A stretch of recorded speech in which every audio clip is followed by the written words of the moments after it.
Let's jump right into this explainer. Grab a notepad because today you and I are taking on a massive real-world challenge. We're stepping into the shoes of lead renewable energy consultants. And our mission? Figuring out how to take a family entirely off the grid. But before we meet our clients, we really need to understand the big picture. Have you ever experienced a brownout? You know, it's a sweltering summer day, literally everyone cranks their AC at the exact same time, and suddenly, the power dips.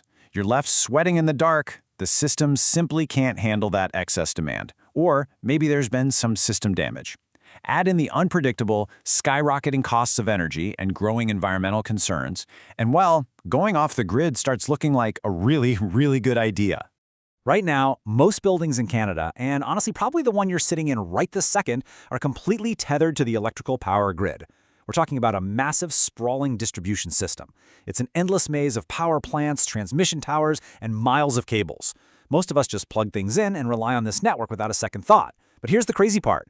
The strain on this grid is getting so intense that governments are actually planning to build entirely new nuclear power plants just to keep up. That's the sheer scale of the energy problem we're up against. So let's bring this down to a human scale and meet our clients. Enter the Jamal family. They live in a mid-sized, detached suburban home right on the outskirts of Sudbury, Ontario. It's a packed, busy household of 6. There are the parents, 2 sisters, a brother, and David, a really sharp grade 11 student who actually sparked this whole initiative. They're your typical suburban family, but they're absolutely feeling those macro pressures, the unreliable grid, and those painfully high monthly bills. Now, to be fair, the Jamals aren't starting from scratch here. They are already super energy conscious. They've had serious family meetings about their consumption, they're actively swapping out old bulbs for CFLs, and they're relying heavily on ceiling fans to cool down on warm summer nights instead of just immediately blasting the central AC. They've even taken some pretty major physical steps to maximize their home's efficiency.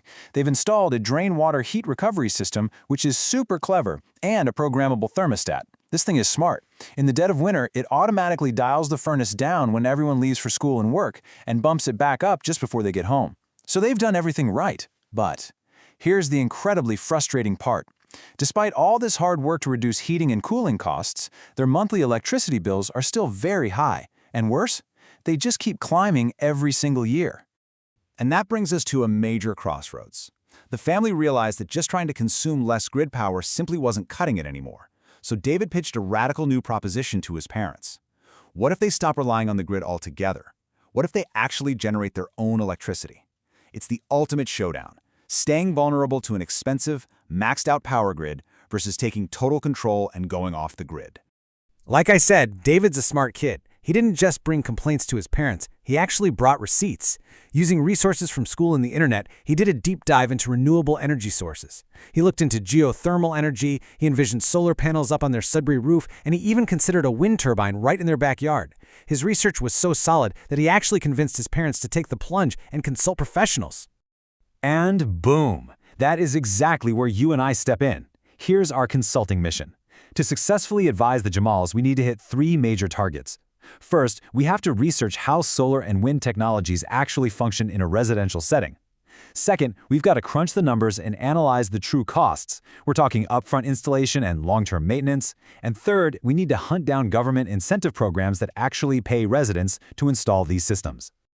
All right, to build an airtight plan for them, we have to start with a baseline evaluation. Our first big question is this: what are the true benefits and drawbacks?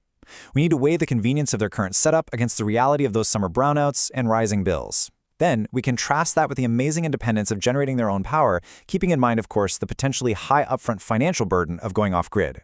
Once we've nailed down the why, we have to demystify the how. How do residential photovoltaic panels and backyard wind turbines actually work? And practically speaking, what are the literal first steps the family needs to take? They need a clear roadmap, not just a textbook science lesson.